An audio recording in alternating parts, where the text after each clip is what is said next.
reason. I don't know why the thing just died. I think it may have gotten cold, so we'll see how long this lasts. That right there is Holiday Bar. This is where Taylor Swift had her birthday. I know that from TikTok. I did not seek that information out. It popped up in my TikTok, okay? It's a victimless crime. And, yeah, Holiday Bar right there on Downing Street. There it is. The center of power of our queen. Anyway, I don't remember what I was about. Okay, so I want to jump in and talk about the, okay, so I just saw on TikTok these panic videos they're showing me. They're cutting the parks, the New York City parks, maintenance down from a week, 1 day a week. And I guess, I don't remember the percentage, but it's like, a large, and,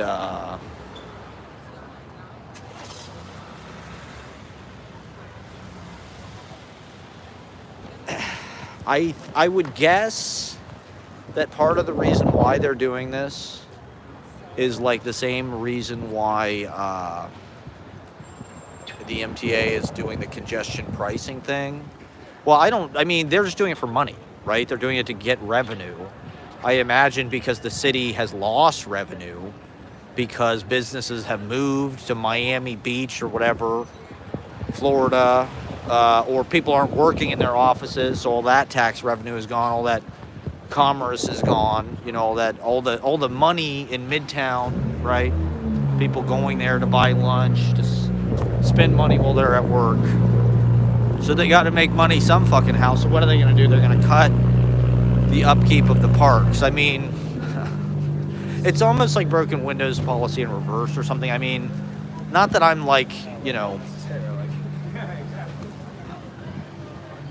I would welcome a recession probably in the city. I thought the pandemic was like the best thing that had happened in New York in my lifetime, because it sort of returned it to the people, the rich people ran away all scared and were like, ah, and then it sort of became interesting again for a couple years. And we're still kind of coasting on the fumes of that. We're riding out of that in a way. And, but, what, Eric Adams, and like I said, I don't know how much of this is just TikTok kind of sensationalist. Didn't he just get indicted by the FBI or something? He was trying to sell fucking some kind of corruption. And so it's like, these kind of things do matter, and they do kind of shape, the trajectory of the city and our quality of life. And so, Central Park, granted, they kind of overdo it. This is, I think, the product of the Bloomberg years. What I noticed when I first came here, when Bloomberg was mayor, he was creating New York as a luxury brand, right? He wanted rich people to want to own a piece of New York like it was a fucking Louis Vuitton handbag. And so one of the main things he did was, he's a big environmentalist. He's the one that kicked everybody in the ass about recycling and made it this huge fine and shit if you do it wrong. And,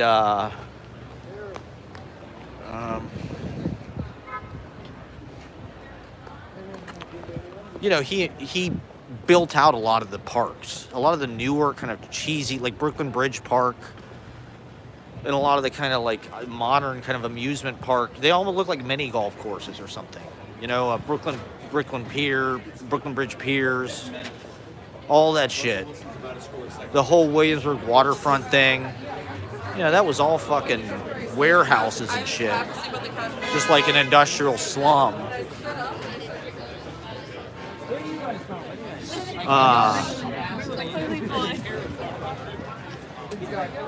And now it's like this corporate privatized sort of like safety playground or something. That's how it feels. It feels like one of those playgrounds with like rubber fucking matting on the ground or something. When I go to Domino Park or whatever the fuck it is. Oh yeah, the nightlife, baby. Here we are. 7th Avenue South. We've arrived. The G spot. You know, my whole life, I just walk around the West Village. That's all I do. This is all my life is going to add up to.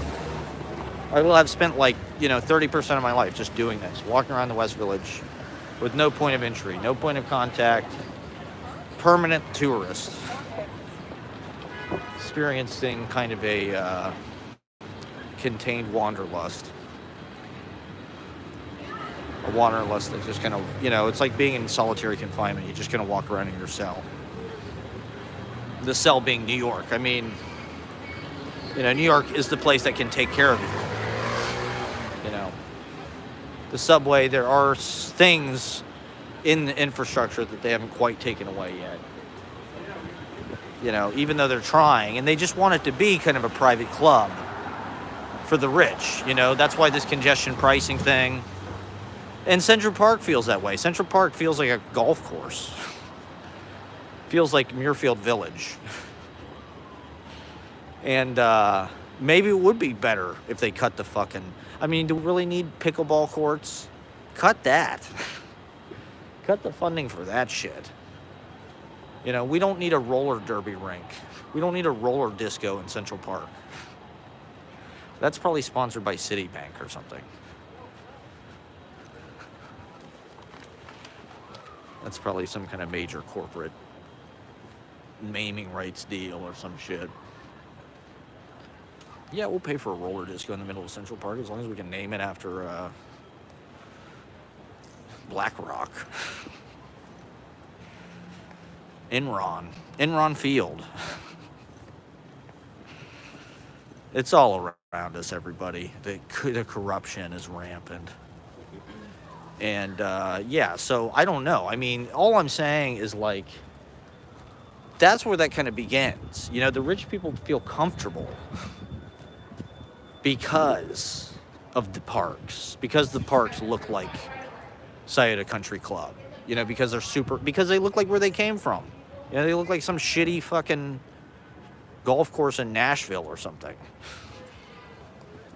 Or Orlando, or Anaheim, or Orange County. New York, Orange County.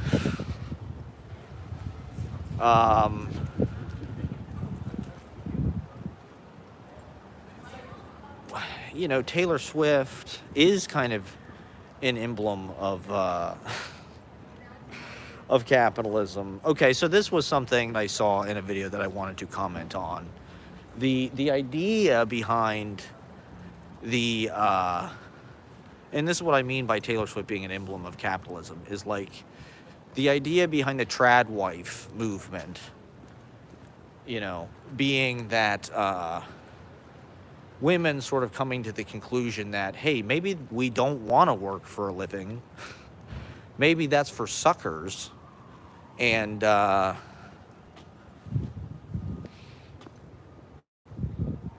maybe it's a better deal to have somebody take care of us and, get everything paid for free and not have to work and blah, blah, blah. I'm not arguing for that. Okay, this video popped up in my TikTok that had, it had some of the, well, first of all, it was about ribbons and why all these girls were wearing ribbons. And, which is something that Ashley wears. It was all about Ashley's aesthetic, basically. This whole video, that's why it was like mind reading, like TikTok mind reading. I have never seen a car on the street, ever. In all my years of walking down the street, I don't think I've ever seen a fucking car on the street. There's two. And then it showed a couple of the pictures of those fawn pictures. Where it's like, this is who you're hurting. It's like a picture of a fawn or whatever. I guess a lot of girls are doing this right now, or maybe it's a micro trend or something. But anyway, Ashley's doing it.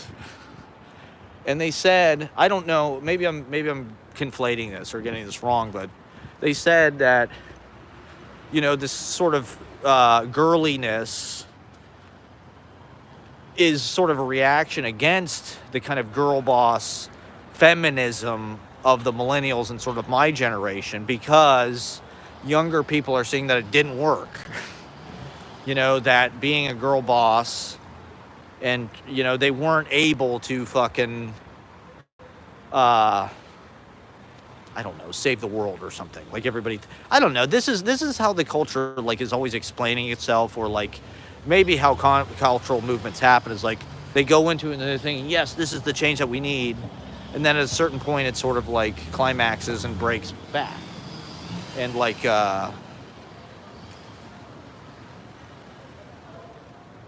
You know, like hippies or whatever, or girl boss. It's like, oh, they thought this is the future, but they're still right. There's still income inequality, or with women and men, gender inequality in the pay gap. There's still, you know, they just made Roe versus Wade illegal, right? And so, or whatever the fuck, you know, I'm saying that wrong, but, you know, the video was sort of about how girl boss culture didn't do maybe what, you know, well, you know, was it and no, of course, women want equality. This is buying power, all that, but it's also a way to just get people into the workforce, right? And that's sort of the, like, part of it is like, it is, you know, the propaganda, the kind of Taylor Swift feminism or whatever. It's like, well, she still is just this kind of like success monster. And, like, she's tall, she's blonde, she's blue-eyed. Like, she's the prom queen, but she pretends like she's, like, a nerd or something. Or, like, she's just real, you know? She's just this kind of gawky. And I'm not, you know, there's like, an army. But, like, that's, like, why Taylor Swift is, like, totemistic of the era. And why you know, why I'm talking about it. Even though it's kind of annoying and like nobody wants to hear about this shit anymore. It's like, well, she is kind of emblematic of, she's the ultimate kind of girl boss, right? Taylor Swift is fucking the queen of the girl bosses. Like, she just totally runs shit, and she's like the mouthpiece for all of that. She's the knee plus ultra. No, I'm just like pretty drunk where I go. Oh God, I'm carrying my selfie stick around this fucking. People gonna make fun of me. Is somebody gonna take my selfie stick and break it? I don't think my thing is getting warm. It should be good to go. I don't want to walk around this big line. These people are gonna think I'm so uncool with my selfie stick. One of the exciting things about watching the stream from yesterday is seeing it break apart. And seeing me get pissed off. And the non sequiturs of kind of having to jump back in to the conversation wherever the fuck it throws you back in. The continuity of this is a little more linear. So you don't have those kind of jumps. Those sort of, there's no such thing as chance or coincidence, right? It was I Ching. It was, you know, it was meant to be there.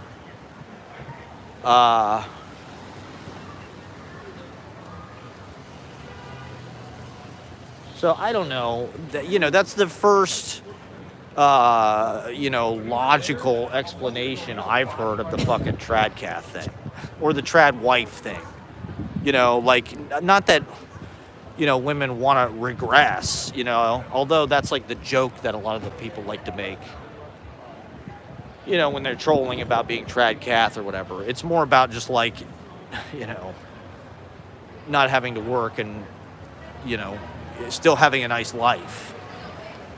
And rather than getting sucked into some kind of image of like, oh my God, I got to work 80 hours a week to make my fucking small business a success because I'm a girl boss and whatever. And we're all, I mean, you know, I try to be a girl boss in my own way, about 20 hours a week, you know.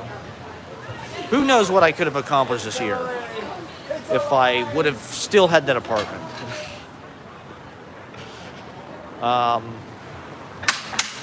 You know, I still think it was a good, successful year. I mean, just even getting through all those shows and executing them, you know, there were definitely moments of this and that, but there were highs and lows. That's just how, you know, to me, there is something to be said for consistency, showing up and just hitting it over and over and over again. I mean, to me, a lot of the point of doing the Monday show is to just get experience on stage. How can I get as much stage time as I possibly can every week? Doing a weekly show. You know, I get 4 hours basically on stage a week. It's like, you know, even if less people are showing up, even if, you know, the money thing is kind of fluctuating, that's not really the goal, you know? The goal is to just, it's a gym. It's a place to work and just get comfortable being on stage where we belong, baby. You know, we deserve a place. To me, I'm trying to sort of, these club owners don't know what they're missing because, you know, millions of people come to fucking New York every year to experience New York culture in their bars. You know, all these comedy bars up and down McDougal. Those are, who are you barking at when you're barking? You know, you're barking at tourists. You're barking at people from out of town, people that don't know any better, people that want to see comedy, but they don't necessarily know the ins and outs of, you know, what's, you know, they don't know what fucking Caveat is or Brooklyn Comedy Collective. Like, they know what the Comedy Cellar is. They should put on a good show for those people. They should put on, you know, something different than the rest of this fucking country. You know, the smartest, the best, the fucking,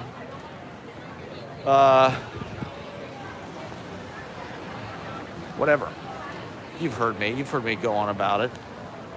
What is this, Netflix? Netflix is buying all the theaters. Now, I think Netflix is big too. I mean, okay, let me see. What the fuck else do I need to talk about here? Thank you for watching. It's New York Christmas in the West Village, Saturday night, outside Ambra. Okay.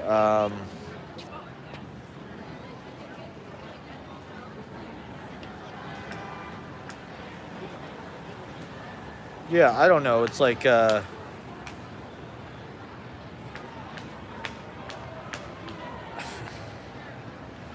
part of everything that I'm talking about is, you know, cost of living and part of the gender imbalance.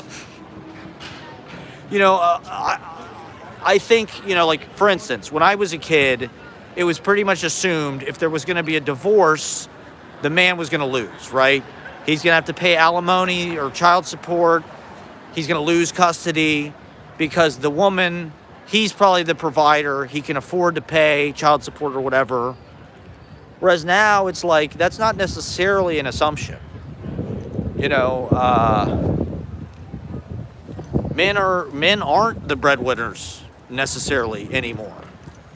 You know, because a lot of, you know, women in our generation and younger kick ass. And they are, you know, in New York, you see it. You see people constantly complaining about there's no men to date. You know, the women are just too good here. They're too hot. They're too tall. They're too successful. They're too cool. They're too funny. They're too smart. They're too everything. And the media has been shitting all over men for the last, since Trump got elected. It's cooled off a little bit in the last couple of years, but when Trump was in office, it was just like, if you're a man, you're a piece of shit. If you're straight, you're a piece of shit. If you're white, you're a piece of shit. And, you know, the women were already doing better than us. They already had better jobs. You know, they already were making more money. They already had more clout. They already had more success. And, you know, I do think that women want to date somebody that, like, is better than them at something. You know, they want to date somebody who, like, feel like they has something that they want. You know, they want to date somebody who's more successful than them or in some department, you know? And it's harder to do that now as a man. Because women are just doing better than us. And so how can we fucking, you know, be good partners for them or get them to want to stay with us or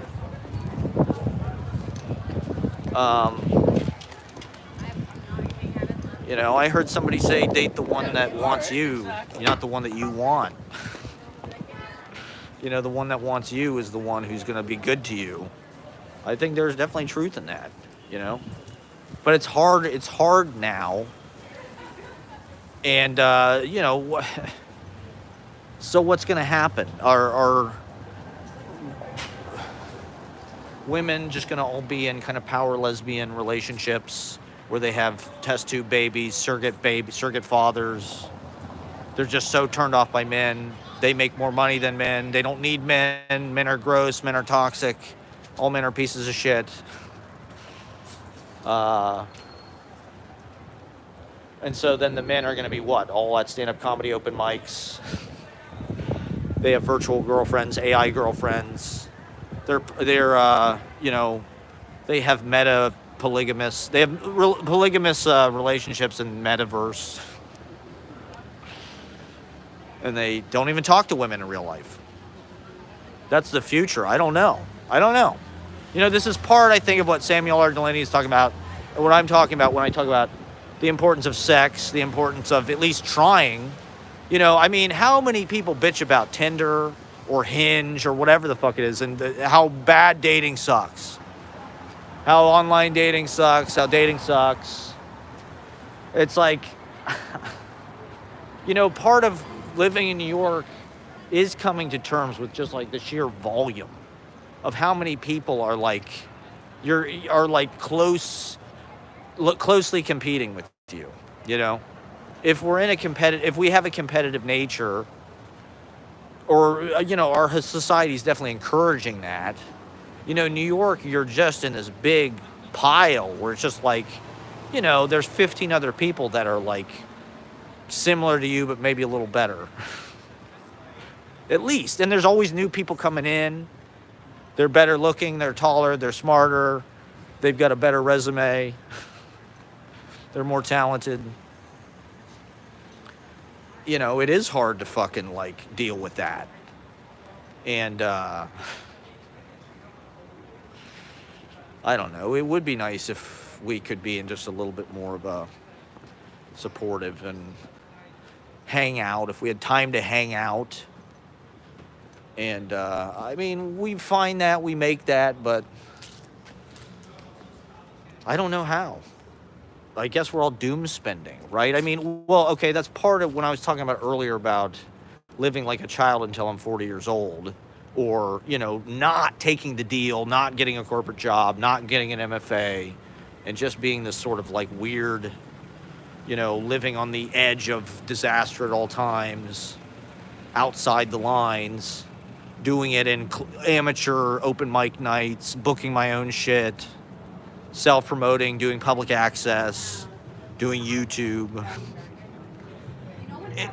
insisting on acting out my own principles rather than trying to learn things to do the right way or having any kind of discipline really at all.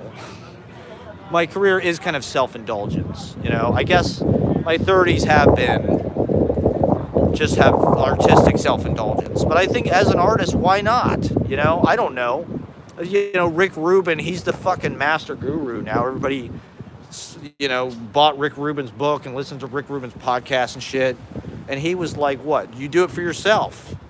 You know, you do it to please yourself. You do it for your own standards. That's what I try to do. I don't know.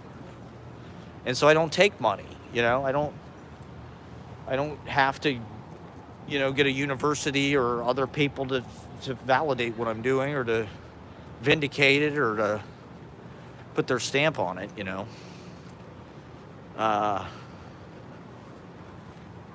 But it's like, I don't know. You know, it's hard to grow and develop and get bigger and better and, you know, doing it that way.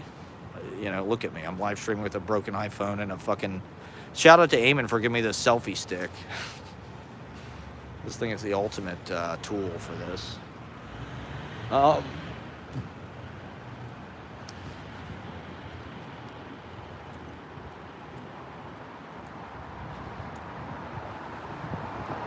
What the fuck was I just talking about? Oh, I got too high. I keep forgetting. Oh, yeah. Well, because we are all in this position where we think the world is going to end anyway. And the concept of money, it's hard to take it that seriously when the way that the government uses it, or big banks or credit card companies encourage you to use money. It's like there is no physical responsibility at all. It's just whatever you can get away with.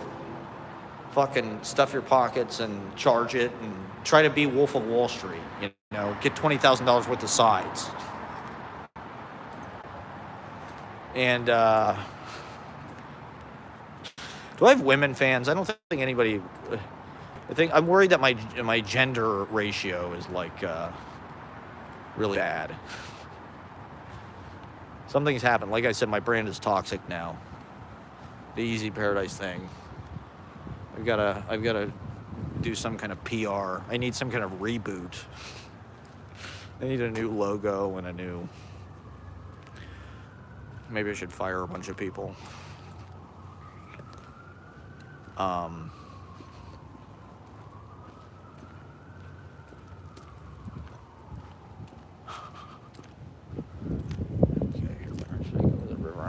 Fucking here, I guess. Let me just get a little shot of the river and then I'll come back.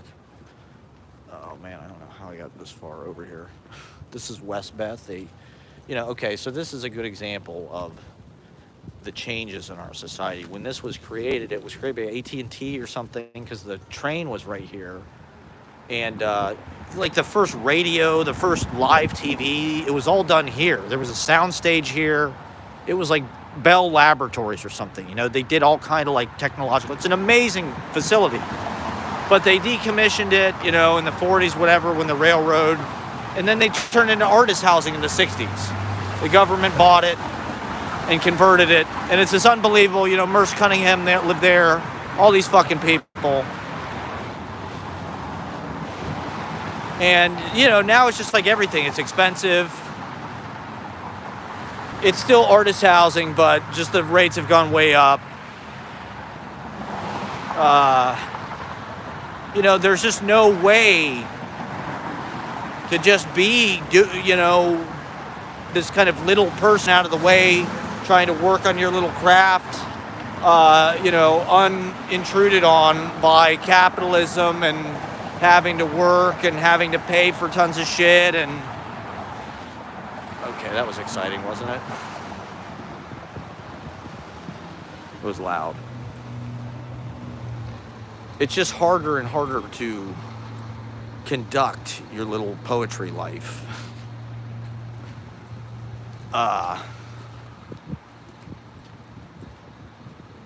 With any kind of comfort and glamour. But we do it anyway. We're out there, we're reading, we're publishing. They can't stop us. The literature thrives, survives. Oh, there's Palazzo Chupi. An emblem of excess and self-congratulations. And beauty.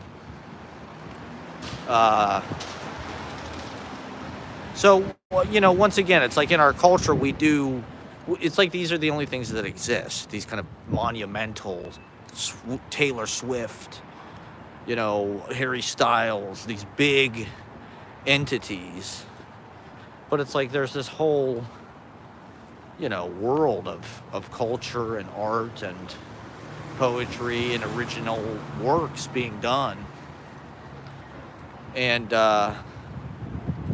it's like history. You really only hear the bad shit that happens, but like most of history is just kind of people living, eating, cooking bread, baking, weaving, making pottery, going to the market. It's the capitalism that distracts us from these kind of things, the kind of easy rhythms of living. We're not allowed to get into that stuff. We can't just kind of take it easy and kind of ease our way through our day. It's not about being lazy. It's just like, there has to be kind of a slow, you're doing the rounds. You want to drop, whatever happened to just being able to drop in and have a 20-minute conversation with like the bodega guy, or the guy at the hardware store, or the clerk, or whatever, you know? All of our time is so fucking quantified and monetized. We avoid each other. You know, we don't have time for that. I saw a couple people I knew on the street on the way over here. Yeah. And I avoided them because, like, I don't have time to talk. I can't talk. I need to be alone.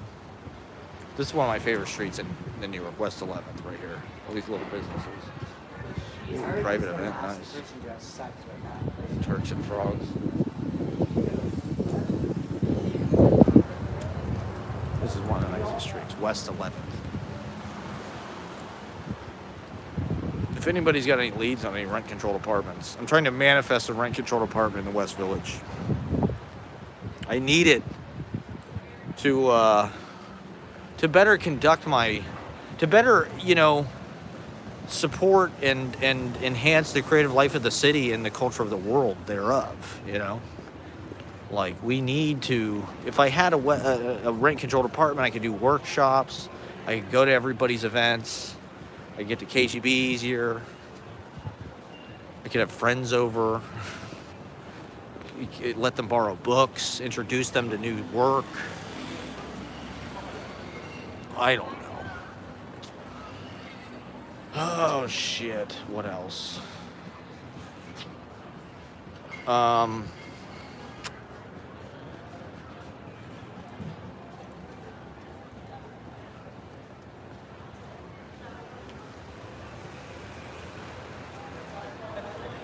Yeah, I don't know how to, like, you know, part of it is it's, oh shit, 20% battery, okay. I got 20% battery, so I'll go to 10% maybe. Part of it is, like, it's kind of, now it's scary to, like, reintroduce myself. I've been so far away, people sort of, I don't know, you know, you can focus on the negative thing, you know, I guess that's a platitude, but, you know, like with the open mic, it's like we did have one of the best shows this last week. It was a lot of fun, you know. We had amazing music, some really arresting performances.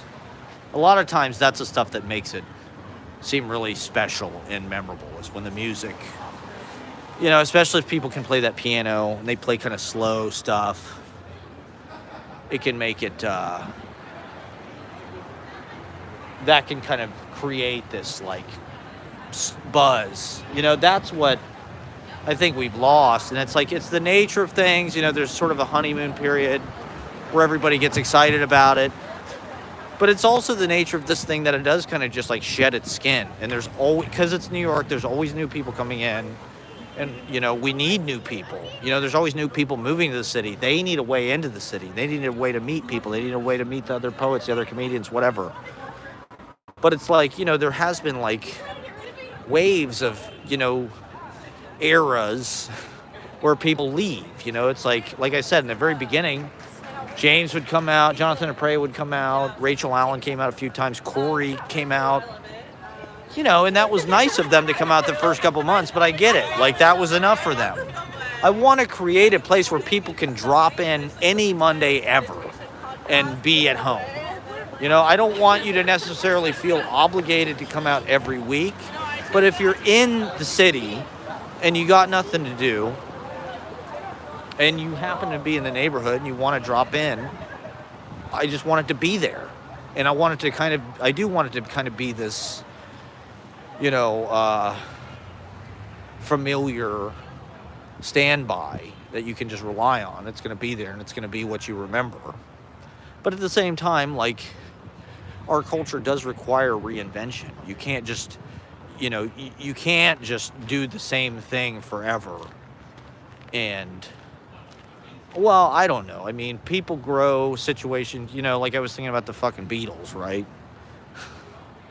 You know, part of what's interesting about the Beatles is they allowed themselves to grow as they went, and you kind of saw them grow, you know, and change, and the way they looked, and, you know, the clothes, and the decisions they made. It kept it interesting. It kept it fresh. You know, for the past year, I have been kind of trying to drill this particular image I guess I had of myself. You know, my sense of style, I was trying to sort of like, you know, split the difference between those Alex Katz paintings of like Frank O'Hara, and he has that painting of like a cocktail party or whatever it is. Everybody's in suits and skinny ties, but they're kind of like, you know, tweed or like gray suit jackets. They're not, you know, tuxedos. So it's like, you know, there was a moment in the 50s where everybody's wearing suits, you know, Franz Klein,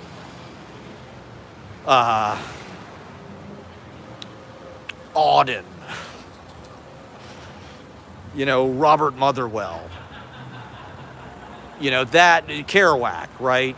The way that Kerouac looked, the way that Kerouac dressed doing the Village Vanguard, you know, he wore kind of this suit jacket, but he looked kind of jazzy too. So it was like, you know, it's a classy look. There's a tie, but it's got a little bit of sauce, a little bit of Riz. And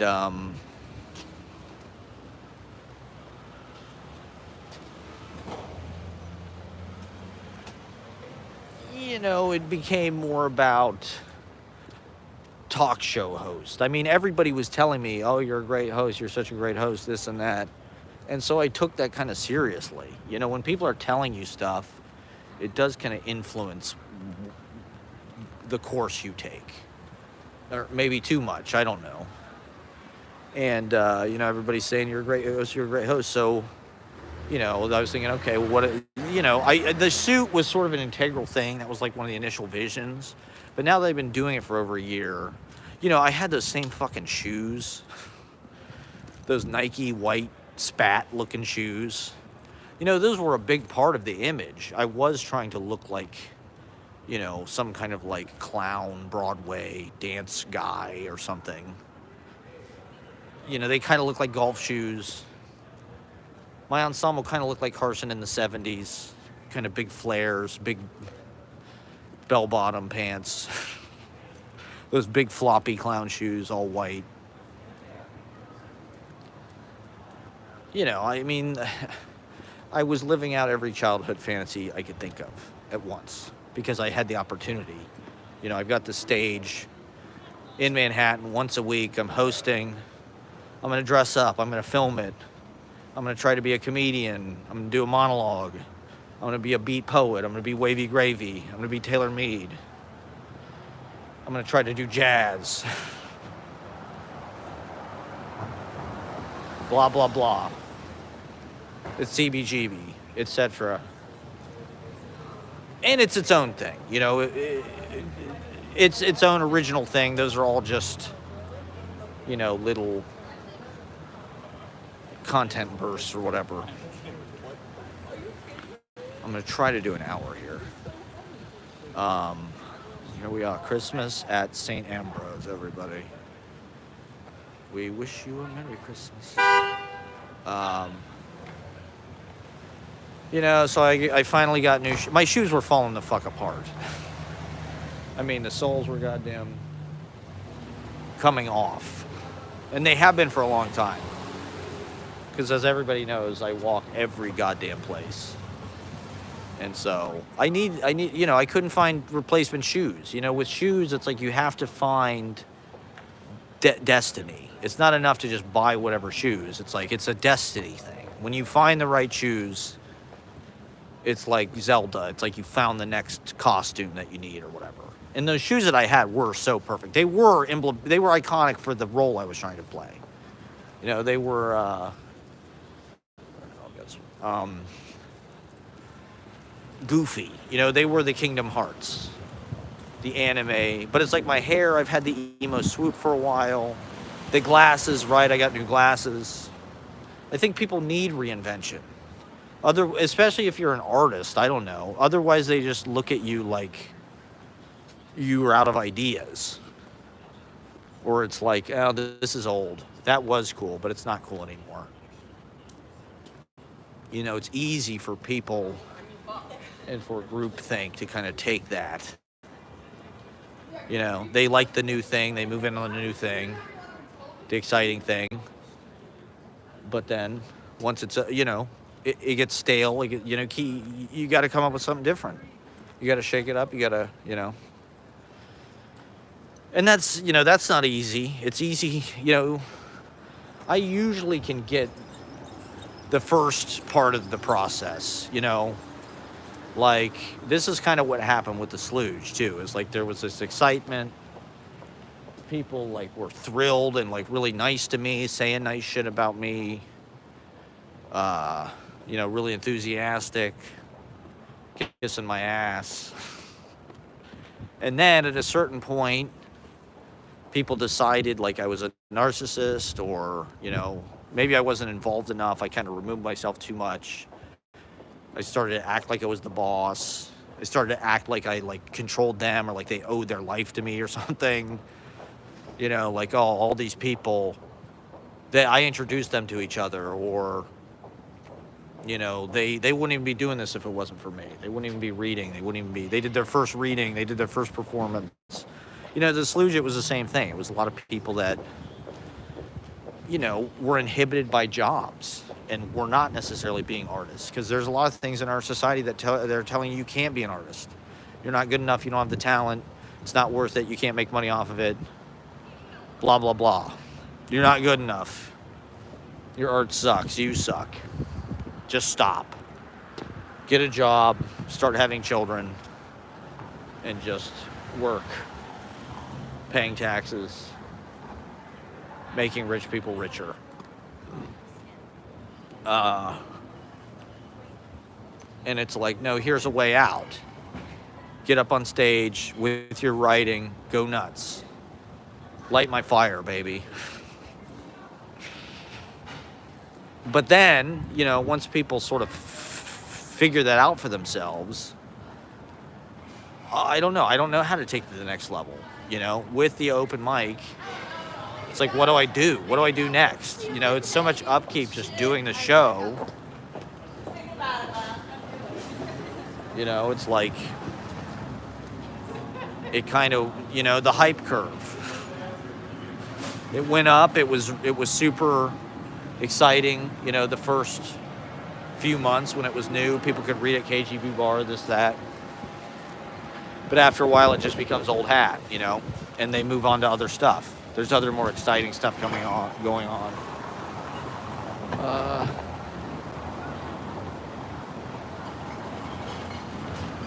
I don't know, man.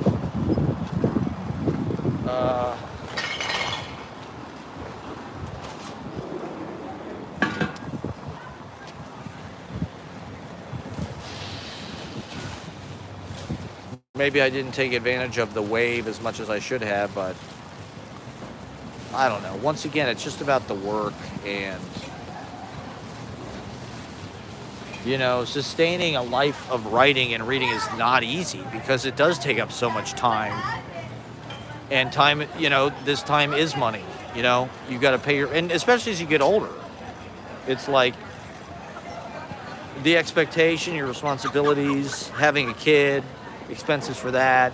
You might buy a house, whatever. You need more space. If you don't make it, what are you? How do you continue to live life as an artist? I mean, for me, poetry was sort of like the point of like no return when it came to dropping out or something. Like living a poetry life, it does create sort of an expectation and a way of doing things that is like small. It's like you get this little job where you make enough money, but it's harder and harder to live that way. You can't live small anymore. Your rent isn't small. Your expenses are not small. And so I don't know. I mean, this is why I'm like so anti-monetization of everything, because it steers you into this grid of like expense. And it's like, well, if you have expense, you got to come up with money from somewhere, which means you probably have to have wages. You probably have to have a job. And once you do that, it's like, okay, now you're eating into your freedom. You're eating into your, your everything. To me, it's not just, I mean, it is about having your whole day to yourself. I could not imagine going to a job 3 days a week or 4 days a week or 5 days a week. That is like hell, you know, or prison.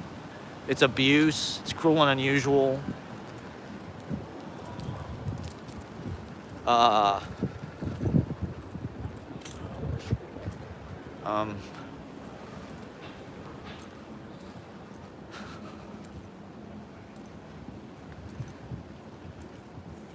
In America, the dogma is all about, you know, work will make you free.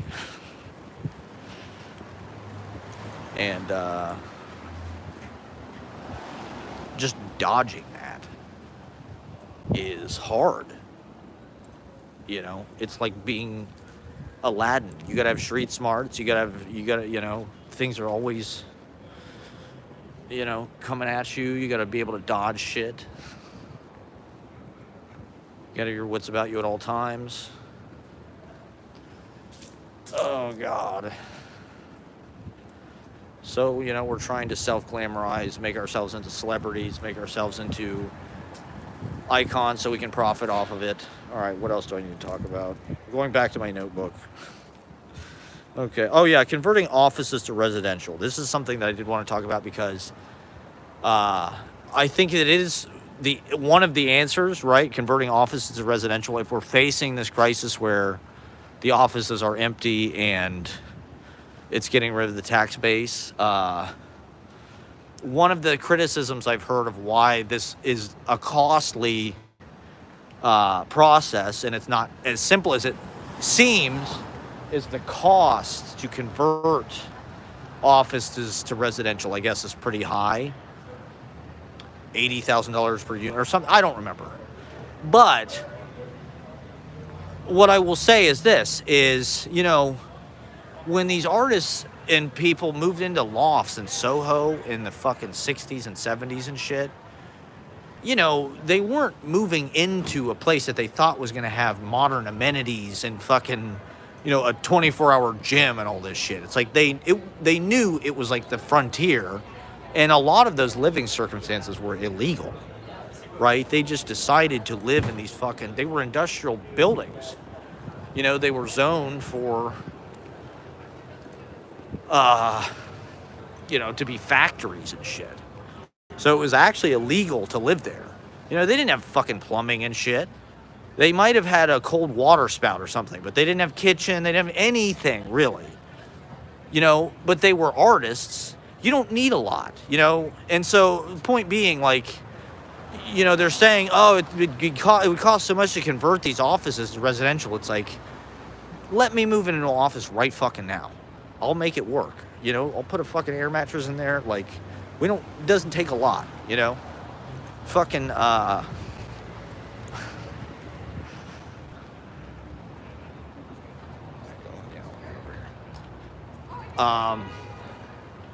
you know, we're artists, we're poets.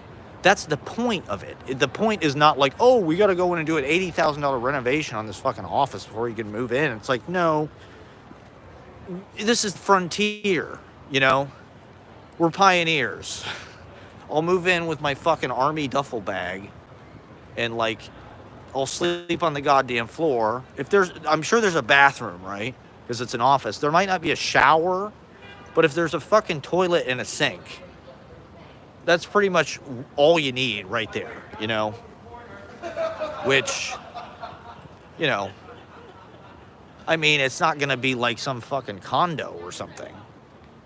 But, like, you know, everybody's got this fucking idea, like, you have to do things. I mean, New York, I think now there is a lot of red tape about that kind of shit. You know, you always see these permits and things. You need all these fucking permits to do work on anything. So, I don't know. But, you know, this is something my friend, a poet, was saying the other day. It's just like, there should be people squatting. We're too nice, you know? We're too obedient. We're not breaking these laws. We're not squatting in abandoned townhouses. We're not, you know, squatting in the Empire State Building. You know, she lives in her fucking art studio.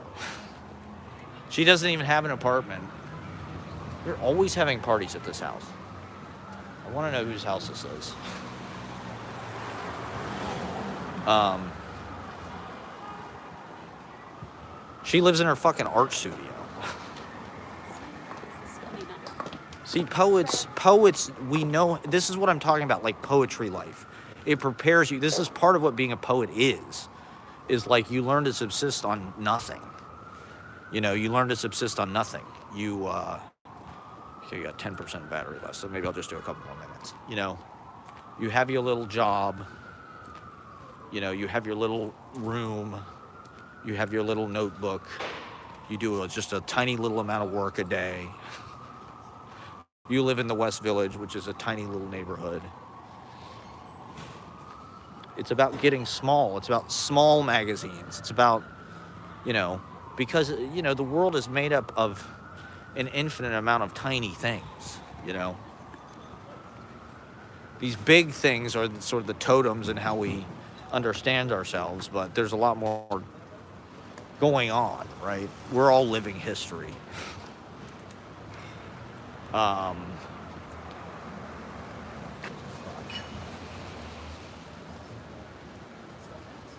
You know, when I came back to New York, I wanted to be Jack Michelin. I wanted to be Bob Kaufman. I wanted to be a street poet, you know, and cosplay. What else do we have, you know? There isn't anything real, you know? We are in this virtual space. You know, this is why New York has become so valuable. We don't make anything tangible. Everything is, you know, invisible now. It's all virtual.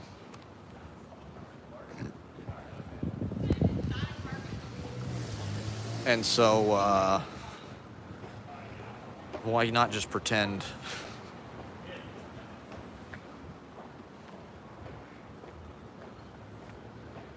You know, what? Like I said, those essential jobs are the jobs that need to get done. The rest of us should just cosplay and,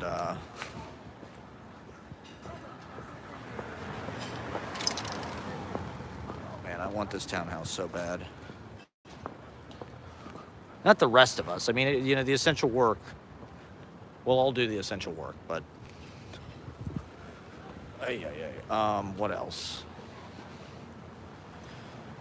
Yeah, so let us live in the Empire State Building and fucking, you know, the NYPD and shit like that is so this. Okay, this is a townhouse that I've been talking about regularly on my vlogs and shit because I think it's $6 or $7 million, and I think it's owned by a poet actually.